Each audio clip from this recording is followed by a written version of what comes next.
गारवोच निवातोच संतुष्टीच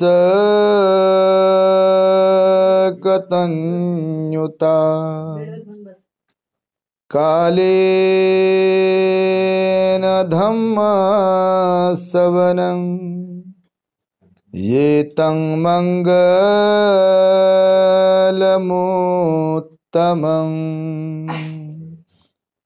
संपूर्ण जगाला ज्यांनी सुख शांती मानवता तथा दुःख मुक्तीचा आर्य संदेश दिला, असे ते दुःख मुक्तीचे मार्गदाता दुःख मुक्त महामानव महान कारुणिक तथागत भगवान सम्यक संबुद्ध तथागतांनी आपल्या शुद्ध प्रज्ञेतून निर्मिलेला सद्धम्म आणि त्याच सद्धम्माचा गेली 2500 वर्षांपासून सातत्याने अहोरात्र प्रचार आणि प्रसार करणारा पूजनीय भिक्खू संघ, ज्यांच्या महान आणि असीम त्याग प्रभावामुळे आपल्याला जो हा अनमोल असा बुद्ध धम्म लाभला आणि ज्यांच्यामुळे आपल्याला हे एवढे मोठे वैभव प्राप्त झाले, असे महान युग प्रवर्तक भारतीय राज्यघटनेचे प्रमुख शिल्पकार परमपूज्य बोधिसत्व डॉक्टर बाबासाहेब आंबेडकर आणि सर्वच परिवर्तनवादी संत महापुरुषांच्या महान अशा विचारांना स्मरून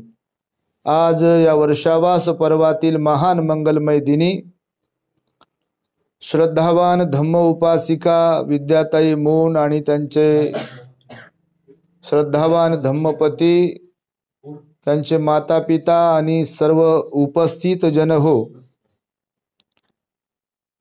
आज खरं तर आम्ही नागपुरात GST ऑफिस मध्ये ज्या ऑफिसर आहेत अशा जयश्रीताई गवई आणि ऑडिट कार्यालयामध्ये उच्च पदावरती असलेले अक्षय खंडारे या दोघा दाम्पत्याच्या माध्यमातून त्यांच्या परिवारामध्ये गोड बाळ जन्मास येणार आहे, तेव्हा त्यांची त्रिरत्नांवरती श्रद्धा असल्या कारणाने त्यांनी गर्भमंगल धम्म संस्काराच्या साठी म्हणून आम्हाला हेतुपुरस्सर या नागपुरात नागभूमीमध्ये निमंत्रित केलं आहे।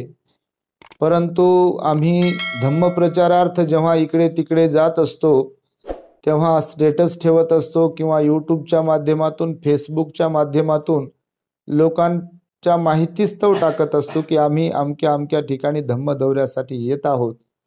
तर जे श्रद्धावान लोक असतात त्यांच्या चित्तामध्ये मनामध्ये खरोखर बुद्ध धम्म संघाच्या प्रति श्रद्धा असते आणि ज्यांना वाटते की आमच्या घरी सुद्धा आमच्या भिक्खूंचे धम्मगुरूंचे पावले पडली पाहिजे, त्यांचे आशीर्वाद मंगलमैत्री आम्हाला भेटली पाहिजे आणि जे पूर्ण वेळ धम्माच्या प्रचार प्रसाराचं कार्य करतात तेव्हा त्यांना काहीतरी आमच्या परिवाराकडून दान देण्यात आलं पाहिजे, दान पुण्य केल्या गेलं पाहिजे, अशी काही श्रद्धावंतांची इच्छा असते। आणि त्याचनुसार आमच्या दी ग्रेट हॅपीनेस या यूट्यूब चॅनलच्या माध्यमातून, प्युरिटी ऑफ माइंड या यूट्यूब चॅनलच्या माध्यमातून, सर्च अँड रिसर्च या यूट्यूब चॅनलच्या माध्यमातून सदैव सातत्याने रोज आणि रोज धम्मदेशना ग्रहण करणाऱ्या आमच्या भगिनी विद्याताई मून यांनी या ठिकाणी आम्हाला सन्मानपूर्वक निमंत्रित केला आहे आशीर्वाद मंगल मैत्री परिवारास देण्यासाठी।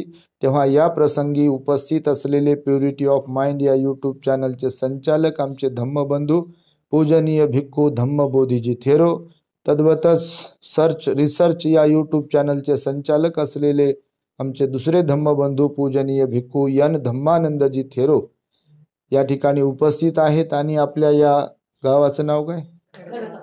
खडगाव, चिंचोलीच्या बाजूला असलेलं हे आपलं छोटंसं गाव आहे आणि या गावामध्ये आता सध्या नागपुरातल्या या खडगावात आहोत आणि विशेषतः अशी की तुमच्या दारात बुद्ध विहार आहे आणि तुम्ही या ठिकाणी बसलेला आहात, तर तुम्हा सर्वांच्या प्रति सद्भावना मंगलमैत्री आहे।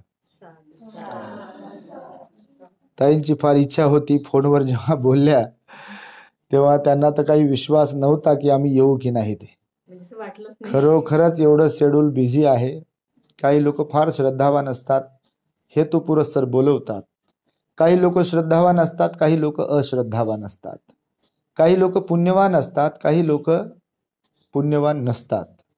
भगवंताच्या काळातही असे लोक होते की जे अत्यंत श्रद्धावान होते, पण सर्वच लोक श्रद्धावान नव्हते. भगवंताच्या काळात देखील, भगवंताच्या काळातही देखील खूप पुण्यवान लोक होते, पण सगळेच पुण्यवान नव्हते.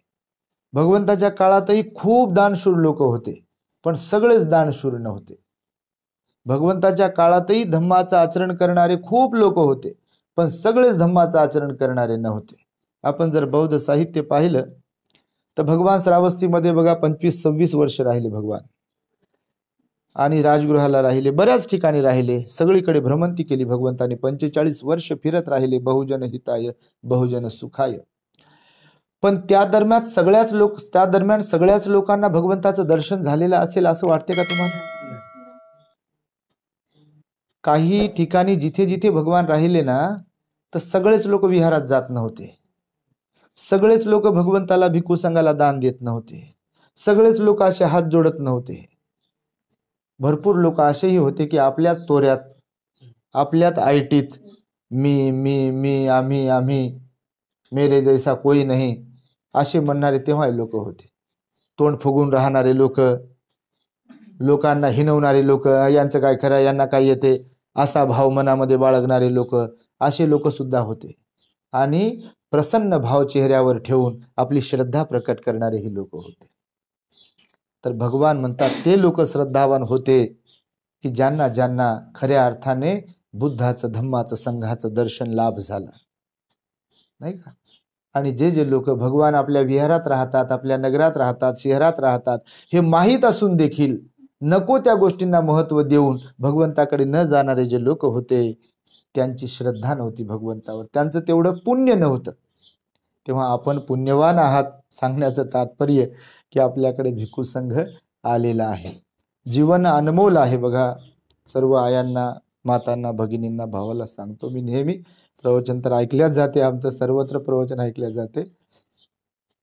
जीवन खरंच अनमोल आहे, आणि या अनमोल जीवनाचा आपल्याला सदुपयोग करता आला पाहिजे. का तर आपण मरते आहोत, आपण कायमस्वरूपी कोणीतरी जिवंत राहणारे आहोत का इथे? काही जण आपल्या अगोदर गेले, त्यांच्या मागोमाग आपण जाणार आहोत. आपण गेलो की आपल्या मागोमाग जाणारे आहेत. हे थांबणार आहे का चक्र? ज्या प्रकारे पावसाळा गेला की हिवाळा येते, हिवाळा गेला की उन्हाळा येते, उन्हाळा गेला की पुन्हा पावसाळा येते, हे थांबणार आहे का चक्र? तसंच आपल्या जीवनाचं देखील आहे. आपल्याला कोणीतरी जन्माला घालते, मायबाप भेटतात कर्माने. आपण जर पुण्यकर्म असेल तर डोळे चांगले भेटतात, नाक चांगलं भेटते, कान चांगले भेटतात, हातपाय चांगले भेटतात. नाही तर कितीतरी लोक असे आहेत की ज्यांचं पुण्य कमी आहे, त्यांना कधी कधी जन्मजात अंधपणा असतो, आंधळे लोक असतात. कुणाकुणाला हातपाय नसतात, तुम्ही पाहिलं असेल तर पहा, नाही का. कुणाकुणाला एकदम म्हणजे डोकं आपलं जसं ठिकाण्यावर आहे, श्रद्धा प्रकट करू शकतो, दान धर्म देऊ शकतो, धम्माचं आचरण करू शकतो, ध्यान करू शकतो. तर काही काही लोक जन्मतः मंद बुद्धीवाले आहे. माणूस म्हणून जन्मालाच आले, पण त्यांना ना ध्यान कळते, ना दान कळते, ना सील कळते, ना काय कळते का? काही काही लोक मंद बुद्धीवाले आहे. बघ, असे लोक इथे जन्मास आलेले आहेत, असतात आपल्या आजूबाजूला. काही लोक बैल म्हणून जन्मास आले, गाई म्हणून जन्मास आले, म्हशी म्हणून जन्मास आले, नालीतले किडे म्हणून जन्मास आले. त्या सगळ्याच लोकांना दान धर्म करता येते का? ते सगळे लोक सील पालन करू शकतात का? ते लोक ध्यान करू शकतात का? मंगलमैत्री करू शकतात का? तर नाही करू शकत. माणूसच हे सगळं काही करू शकतो. माणूसच दान देऊ शकतो, माणूसच सील पालन करू शकतो, माणूसच ध्यान करू शकतो, आणि माणूसच श्रोतापन्न, सकृतगामी, अनागामी, अर्हत बनू शकतो, बोधिसत्व बनू शकतो आणि बुद्ध बनू शकतो. बाकीचं कोणालाच बनता येत नाही. बनता येते का कोणाला? नाही बनता. कोणता प्राणी किती सुंदर असू द्या, किती सुंदर असू द्या, बुद्ध बनेल का तो या जन्मात? मांडी घालून बसून ध्यान करेल का? नाही जमत त्याला. कोणाला दान करता येईल का त्याला? नाही करता येत त्याला. आणि त्यामुळे हे मानवी जीवन, नेहमी सांगतो मी, खरोखर खूप अनमोल आहे.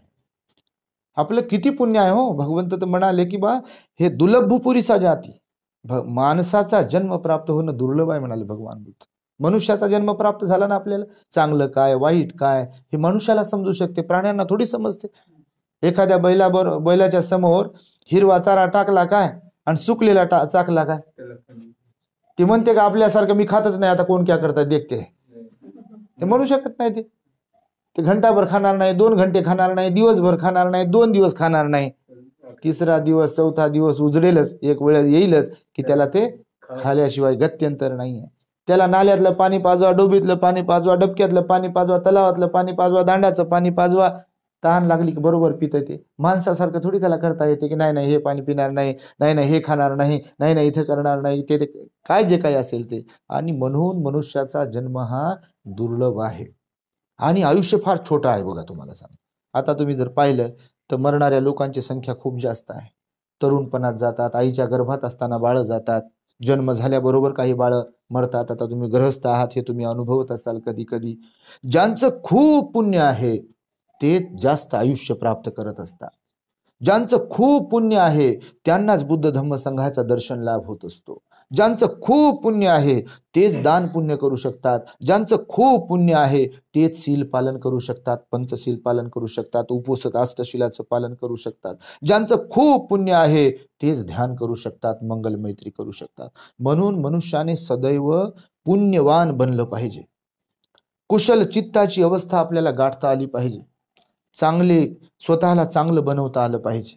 वाईट तर कोणी बनेल हो, हिंसक तर कोणी बनेल. आपण सहजच हिंसक बनतो. कुठं शाळा नाही हिंसक बनायची आहे का? शाळा हिंसक बनवणारी शाळा कुठंच नाही. ऑटोमॅटिक आपण हिंसक बनत असतो. चोरी करायला शिकवणारी शाळा आहे का कुठं? ऑटोमॅटिक लोक चोर बनतात. व्याभिचार करायला शिकवणारी शाळा आहे का? ऑटोमॅटिकली लोक तसे व्याभिचारी बनतात. खोटं बोलायला शिकवणारी शाळा आहे का? नाही आहे. लोक आपोआप खोटं बोलतात. कोणतीही गोष्ट म्हणजे ज्याला दुराचार म्हणतो किंवा अशील भावना म्हणतो त्याच्यासाठी लोक लगेचच त्यांचं मन तयार होते. पण पुण्यवान बनण्यासाठी चांगल्या लोकांच्या सहवासात राहावं लागते. चांगल्या लोकांच्या सहवासात राहिल्याशिवाय आपल्याला काही प्राप्त होत नाही. बुद्ध धम्म संघामध्ये प्रतिष्ठित झाल्याशिवाय चांगल्या गोष्टीचा लाभ आपल्याला होत नाही. आणि त्यामुळे नेहमी सांगतो मी की भगवान बुद्धांनी अत्तदीप भव आपल्याला सांगितलेला आहे. तुम्हाला सर्वांना माहिती आहे, पत्रिकेवर लिहितो आपण अत्तदीप म्हणजे स्वयंप्रकाशित व्हा. भगवंताने सांगितलं चांगले बना, स्वयंप्रकाशित व्हा, धम्माचं आचरण करा, पुण्यवान बना, श्रद्धावान बना, असं भगवंताने सांगितलं. एकदा बघा, एका आचार्याकडे भरपूर शिष्य राहत होते. तर त्याच्यामध्ये एक शिष्य सकाळी सकाळी त्या आचार्याकडे येतो आणि त्या आचार्याला म्हणतो, महाराज आपण संन्यासी आहोत, लोक गृहस्थ आहेत, तेव्हा जीवनाचं मोल काय आहे हे मला जाणून घ्यायचं आहे. आपण आमचे गुरुजी आहात आणि मला माझ्या या प्रश्नाचं उत्तर तुमच्याकडून अपेक्षित आहे. तेव्हा ते गुरुजी म्हणतात, विचार. तर तो म्हणतो की या जीवनाचं मूल्य काय आहे, मला थोड्या शब्दामध्ये सांगा आणि उदाहरणाने पटवून द्या की खरंच जीवन कसं मूल्यवान आहे, मौल्यवान आहे, अमूल्य आहे. आपण म्हणतो ना जीवन अमूल्य आहे, तर उदाहरणाने मला सांगा. तर त्या गुरुजीने आपल्या कुटीमध्ये असलेला एक दगड त्याच्या हातावर ठेवला आणि त्याला सांगितलं की गावात जा आणि गावात जाऊन बाजारात जाऊन हा दगड जे जे तुला कोणी काही विक्रेते भेटतील, व्यापारी भेटतील, त्याला त्याला दाखव आणि याची किंमत काय देऊ शकतात हे विचार. नेहमी सांगतो मी ही कथा मोटिवेशनल आहे, प्रेरित करणारी आहे. आणि मग तो जो शिष्य असतो बाजारात जातो, गेल्याबरोबर त्याला एक फळ विकणारा माणूस भेटतो. फळ समजतात? तर त्या फळवाल्याला दाखवतो दगड, याची काय किंमत द्याल विचारतो. तर फळवाला म्हणते, बा जसं नागपूरची संत्री प्रसिद्ध आहे, संत्र्याचं शहर आहे, तर तो म्हणतो फळवाला की बा याच्या मोबदल्यात 12 संत्र मी तुला देतो, एवढी या दगडाची किंमत आहे. तो म्हणतो धन्यवाद, दगड विकायला सांगितला नाही गुरुजींनी, फक्त याची किंमत काढायला सांगितली आहे. पुढे जातो, भाजी विक्रेता भेटतो एक. त्या भाजी विक्रेत्याला दगड दाखवतो, याची काय किंमत द्याल विचारतो. तर भाजी विक्रेता म्हणते, बा गोणीभर बटाटे आलू याच्या मोबदल्यात देतो, एवढी या दगडाची किंमत आहे. तो म्हणतो धन्यवाद गुरुजींनी दगड विकायला सांगितला नाही, किंमत काढायची आहे. तिथून पुढे जातो, एक सोनार दिसते, सोनाराचं दुकान दिसते. त्या सोनाराच्या दुकानात जातो, त्याला दगड दाखवते. ते सोनार पाहते दगडाला, त्याला थोडंफार कळत असेल काही, तर ते म्हणते याच्या मोबदल्यात 50,000 रुपये देतो. तर ते म्हणते धन्यवाद, दगड विकायचा नाही गुरुजींनी सांगितला, फक्त याची किंमत काढायला सांगितली आहे. पुढे निघतो, पुढे एक जोहऱ्याचं दुकान भेटते, जोहरी, हिरे माणिक मोत्याचा व्यापारी जोहरी. त्याच्या जोहरीचं दुकान भेटतं तर हा जोहरीच्या दुकानात जाते, दगडाच्या हातावरच राहते असं. तर ते दुकानात जोहरीच्या पोहोचल्या असा जोहरी बसलेला असते, ते त्याच्या हातातला दगड पाहून तटकन उभं राहते आणि उभं राहून त्याच्या पायावर लोळण घेते, साष्टांग दंडवत घालते त्याला, पुन्हा उठते, पुन्हा प्रदक्षिणा घालते आणि पुन्हा एकदा दंडवत घालते. हा आश्चर्यचकित होते आणि हा त्याला विचारते. मग तो म्हणते, जोहरी म्हणते, काय सेवा करू शकतो मी आपली?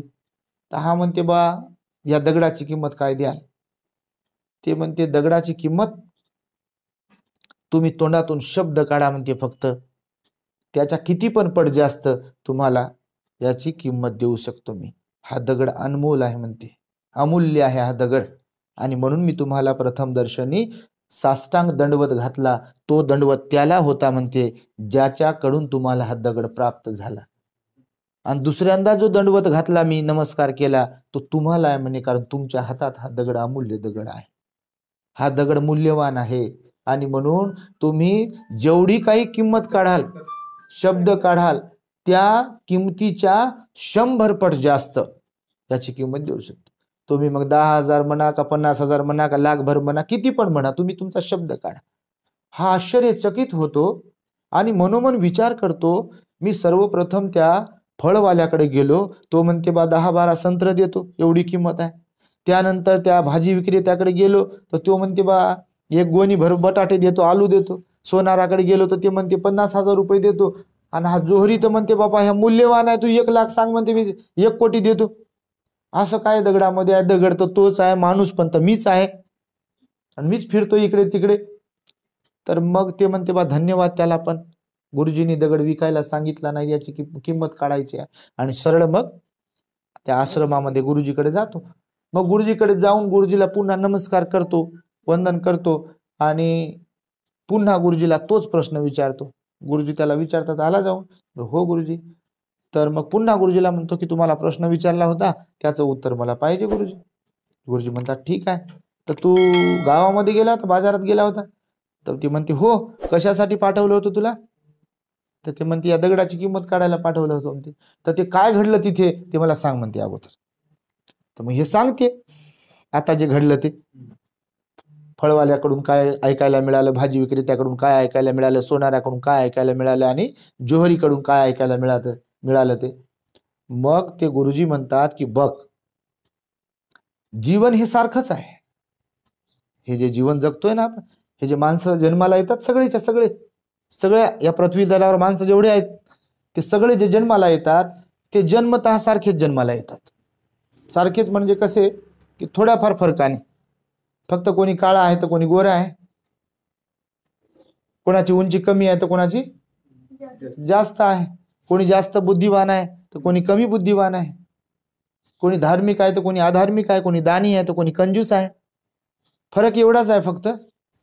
परंतु सगळ्यांना 2 हात दिले आहे, बरोबर. काही लोक अपवादात्मक, आता जसं सुरुवातीला सांगितलं तसे सोडले, तर सगळ्यांना 2 हात आहेत, 2 कान आहे, एकच नाक आहे, 2 डोळे आहे, 1 हृदय आहे, 1 मेंदू आहे, 2 पाय आहे. हे सगळ्यांना सारखंच दिलंय की नाही?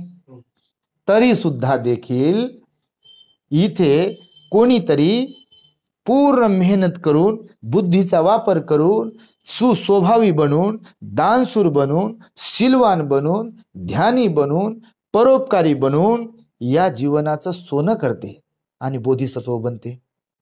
कोणी अरहत बनते, कोणी बुद्ध बनते, आणि कोणी डाकू बनते, कोणी चोर बनते, कोणी हिंसक बनते, हत्यारा बनते, कोणी बलात्कारी बनते, कोणी व्याभिचारी बनते, कोणी लबाड बनते, कोणी ठकवणारं बनते, कोणी फसवणारं बनते, कोणी दारुडं बनते, कोणी आपल्या कुटुंबाला उद्ध्वस्त करते, कोणी बायकोला मारते, कोणी लेकरांना मारते, कोणी लेकराला वनवासी बनवते, बायकोला वनवासी बनवते, कधी कधी बायको नवऱ्याला वनवासी बनवते, कोणी मायबापालाही मारते, याला शिव्या दे, त्याला शिव्या दे, याला मार, त्याला मार, याला नाव ठेव, त्याला मार ठेव किंवा नाव ठेव. ह्या सगळ्या गोष्टी ज्या घडतात, हे सगळे सारखेच आहेत का? मग आता तसं पाहिलं तर शरीराचा विचार केला तर सारखेच तर आहे, परंतु बुद्धिमत्तेचा विचार केला, स्वभावाचा जर विचार केला तर सारखे नाही आहे. हे डिपेंड कशावर आहे? तर आपल्या स्वतःवर डिपेंड आहे. अत्तदीप भव. आपण स्वतःला जसं बनवू तसं आपण बनतो. कोणावर अवलंबून आहे? आपण कसं बनायचं ते आपल्यावर स्वतःवर अवलंबून आहे. जगावर अवलंबून आहे का? जग लाख म्हणेल चला दारू प्यायला, जगाचा स्वभाव आहे तो. जग लाख म्हणेल चला मारामाऱ्या करायला जाऊ, शिवीगाळ करायला जाऊ. जग लाख म्हणेल चोरी करायला जाऊ. जग लाख म्हणेल व्यभिचार करायला जाऊ. जग लाख म्हणेल लोकांना लुटायला जाऊ. पण मग सगळ्याच गोष्टी जगाच्या मनावर जर ठेवल्या तर आपण चांगलं बनवून राहू शकतो का? या जीवनाचा आनंद घेता येईल का? या जीवनाचं मूल्य कळेल का आपल्याला? तर कधीच नाही कळू शकत. म्हणून या जगात जरी वाईट माणसांची संख्या जास्त आहे पण आपल्याला त्यांच्या यादीत नाही बसायचं आहे. आपल्याला चांगल्या लोकांच्या यादीमध्ये बसायचं आहे. चांगल्या लोकांबरोबर बसायचं, उठायचं आहे. चांगल्या लोकांच्या नादी लागायचं आहे. चांगल्या लोकांच्या संपर्कामध्ये, सहवासामध्ये राहायचं आहे. कारण आपल्याला आपलं जीवन चांगलं बनवायचं आहे. आपल्याला सुखी बनायचं आहे, नाही का? बऱ्याचदा काय होते की लोक वाईट आहेत, लोक चांगले नाही, किंवा काय काय काय काय असं आपण बोलत असतो कधी कधी. लोक जसे आहेत तसेच आहे. लोकांना बदलवणं अवघड आहे. भगवान बुद्ध म्हणाले लोकांना बदलवत बसू पण नका तुम्ही स्वतः बदला म्हणाले भगवान. लोकांना बदलवत असताना लोकच आपल्याला बदलून टाकतात. कधी कधी फार क्वचित वेळा असं होते की एखाद्या वेळेस वाईट माणसाला आपण बदलून दाखवलंय. फार कमी रेअर केसेस होतात तशा. पण कधी कधी असं होते की आपण जातो कोणासोबत बदलवायला ना आपणच बदलून जातो. दारू सोडवायला गेलं आणि हेच दारुड होऊन बसले. असं होते ना कधी कधी. बघा तुम्ही, जे तंबाखू खाणार आहेत त्यांच्या बरोबर बसलो आपण, उठलो बसत राहिलो, थांबत राहिलो तर आपण पण तंबाखू खाणारे बनत असतो. असे बऱ्याचदा होतात. जे व्यसनधारी लोक आहेत कशामुळे व्यसनी बनतात? संगतीमुळे, इतरांच्या मुळेच वाईट बनतात, तसे बनतात ते. आणि म्हणून भगवान म्हणाले स्वतःला चांगलं बनवा, स्वतःला चांगलं बनवून राहा. आपली वाणी शुद्ध ठेवा, आपलं मन शुद्ध ठेवा, आपलं शरीर शुद्ध ठेवा. काया वाचा मनाने कोणतंही पाप कर्म, अकुशल कर्म करत राहू नका. जेवढं शक्य होईल तेवढं पुण्य कर्म केलं पाहिजे. धन दौलत तर कमवलीच पाहिजे गृहस्थांनी, पण धन दौलत कमवून देखील आपल्याला दानही देता आलं पाहिजे. दान देण्याची पात्रता आपली आपल्यामध्ये बनवली पाहिजे. कारण हे सगळं काही जे कमवतो, ज्याच्यासाठी बरोबर करतो, एक दिवस इथंच राहते आणि आपण रिकाम्या हाताने जातो. मग भगवान बुद्ध म्हणाले इथे येऊन कमवलं काय? हा कधीतरी प्रश्न केला पाहिजे स्वतःला. काय कमवलं? लेकरं जन्माला घालणं तर नैसर्गिक गोष्ट आहे. तसं पशु पक्षी प्राणी जन्माला घालतात लेकरं, याच्यात काय विशेष आहे? बघा तुम्ही विचार करून, काय विशेष आहे का त्याच्यामध्ये? काहीच विशेष नाही. मायबापानं जन्म दिलाय, लहानाचं मोठं केलं, लग्न लावून दिले, कोणीतरी एक जोडीदार भेटलाय आपल्याला, आपणही सहवास केला, लेकरं जन्माला आले. जसे पशु पक्षी प्राण्यांचे लेकरं जन्माला घालतात ते, तसं माणसाचं झालंय. ते खाण्यासाठी जगतात, जगण्यासाठी खातात. आपणही जगण्यासाठी खाल्लं, खाण्यासाठी जगत राहिलो आणि एक दिवस गेलो. काय केलंय आपण? आपल्यात आणि प्राण्यांमध्ये काय फरक आहे का? मग काहीच तर फरक नाही. म्हणून मी सुरुवातीला तुम्हाला जे म्हणालो की पुण्यकर्म माणूसच करू शकतो. सदाचार, आचरण, पंचशील, अष्टशील हे माणूसच पाळू शकतो. आणि म्हणून हे मनुष्याचा जन्म आपल्याला प्राप्त झालेला आहे, तर तो वाया नाही गेला पाहिजे. आपल्याला चांगलं बनवून घेतलं पाहिजे. किती वाईट परिस्थिती असो, लोक वाईट असो, चाहे आपण चांगलं बनलो पाहिजे. आपल्या वाणीवर आपण संयम ठेवू शकलो पाहिजे. आपल्या मनावर आपण संयम ठेवू शकलो पाहिजे. कायम स्वरूपी काही ना काही लोकांना परोपकार करत राहिलो पाहिजे, मदत करत राहिलो पाहिजे. दान धर्म, जसं आज बघा परिवाराच्या वतीने, आपल्या मूल परिवाराच्या वतीने भंतेजींना या निमित्ताने अचानकपणे भंतेजी आले आणि त्यांना बोलवण्याचा आग्रह त्यांनी मनामध्ये ठेवला. ती श्रद्धा त्यांच्या मनात उत्पन्न झाली. ताईच्या परिवाराच्या भंतेजींना चिवराचं दान दिल्या जात आहे, वेगवेगळ्या प्रकारचे जे दान दिल्या जात आहे, तर असं दान पुण्य सातत्याने करत राहिलं पाहिजे. आपण कधीतरी विहारात गेलो पाहिजे, जिथे भिक्खू राहतात, शिलवान गुणवान भिक्खू जिथे राहतात, तिथे आपण गेलो पाहिजे. चांगल्या चांगल्या ठिकाणी तुम्हाला दीक्षाभूमी जवळच आहे, त्या दीक्षाभूमीला तुम्ही जात राहिले पाहिजे. नाही तर होते असं की गंगा नदी जवळच आहे, आमच्या तईत आहे गंगा नदी. त्या दिवशी विचारलं नागपूरच्या एका माणसाला, दीक्षाभूमीला तुम्ही किती दिवसांनी जात असता? म्हणजे त्याची पोरीचं लग्न झालं होतं म्हणे, तेव्हा जावायला घेऊन गेलो. आणि त्या पोरीला आता 4 लेकरं झाले, ते लग्नाला आले, हे अजून दीक्षाभूमीला पुन्हा गेलं नाही. असं होते कधी कधी. तर असं झालं नाही पाहिजे. त्याच्यामुळे दीक्षाभूमी आमचीच आहे, जवळच आहे. हो तुमचीच आहे, जवळच आहे. पण तुम्ही जाऊन कधी दर्शन घेतलं का? ती पावन भूमी आहे जिथे बाबांनी आपल्याला 65 वर्षांपूर्वी एवढा महान असा बुद्ध दिला. जिथे बुद्धं शरणं गच्छामी या भारतात हजारो वर्षानंतर पहिल्यांदाच गुणगुणल्या गेलं. महास्थवीर चंद्रमणी यांच्याकडून बाबासाहेबांनी दीक्षा घेतली. तेव्हा पहिल्यांदा भिक्खूकडून इथे बुद्धं शरणं गच्छामी म्हटलं गेलं. 22 प्रतिज्ञा दिल्या बाबासाहेबांनी आणि त्यामुळे त्या पावन दीक्षाभूमीलाही गेलो पाहिजे. आपण जिथे कुठे मोठे मोठे विहार आहेत, भिक्खू आहेत, तिथे जाऊन दान पुण्य करत राहिलो पाहिजे. रोज शील पालन करत राहिलो पाहिजे आणि सकाळी संध्याकाळी ध्यान करत राहिलो पाहिजे. घरामध्ये चांगलं वातावरण निर्माण होते. रोज आपल्या लेकरांवर सुद्धा तशा प्रकारचे संस्कार टाकले पाहिजे. तर निश्चितपणे तुम्ही तशा प्रकारचं बनाल, तुमची श्रद्धा तुम्हाला तसं बनवेल अशी एक मंगल भावना तुम्हा सर्वांच्या प्रती व्यक्त करतो आणि माझ्या शब्दांना इथे पूर्ण विराम देतो. ताईंची आमच्या फार इच्छा होती. ताई फोनवर मला म्हणे बा आमच्याकडे परित्राण तर होत राहते म्हणे, पण धम्मदेसना काही जास्त होत नाही आणि आम्ही तुमच्या धम्मदेसना ऐकून तृप्त होतो यूट्यूबवरती. तर माझी फार इच्छा आहे, माझ्या परिवाराची फार इच्छा आहे की तुमची वाणी सुद्धा आमच्या घराच्या लोकांच्यासाठी तर काढल्याच गेली पाहिजे, ऐकल्या गेलीच पाहिजे, पण आमच्या गावातल्या ज्या काही महिला आहेत बिचाऱ्या, तर त्यांना सुद्धा भगवंताची ही वाणी तुमच्या माध्यमातून ऐकायला मिळावी, म्हणजे धम्मदेसना ऐकायला मिळावी असा आमच्या विद्याताई मोन यांचा आग्रह होता. तेव्हा त्यांच्या आग्रहावरून, त्यांच्या श्रद्धेच्या माध्यमातून आम्ही ही छोटीशी धम्मदेसना आपल्याला दिलेली आहे. तेव्हा निश्चितपणे या धम्मदेसनेला आपल्या जीवनामध्ये उतरावून बुद्धाच्या विचाराला आपल्या जीवनामध्ये अवलंब करून जीवनाचं सोनं कराल, सुखी बनाल अशी अपेक्षा व्यक्त करतो. भवतो सब मंगलम रखन्तु सब देवता सब बुद्धानुभावेन सदा सोथी भवन्तु ते. भवतु सब मंगलं रखन्तु सब देवता सब धम्मानुभावेन सदा सुखी भवन्तु ते. भवतु सब मंगलं रखन्तु सब देवता सब संघानुभावेन सदा सुखी भवन्तु ते.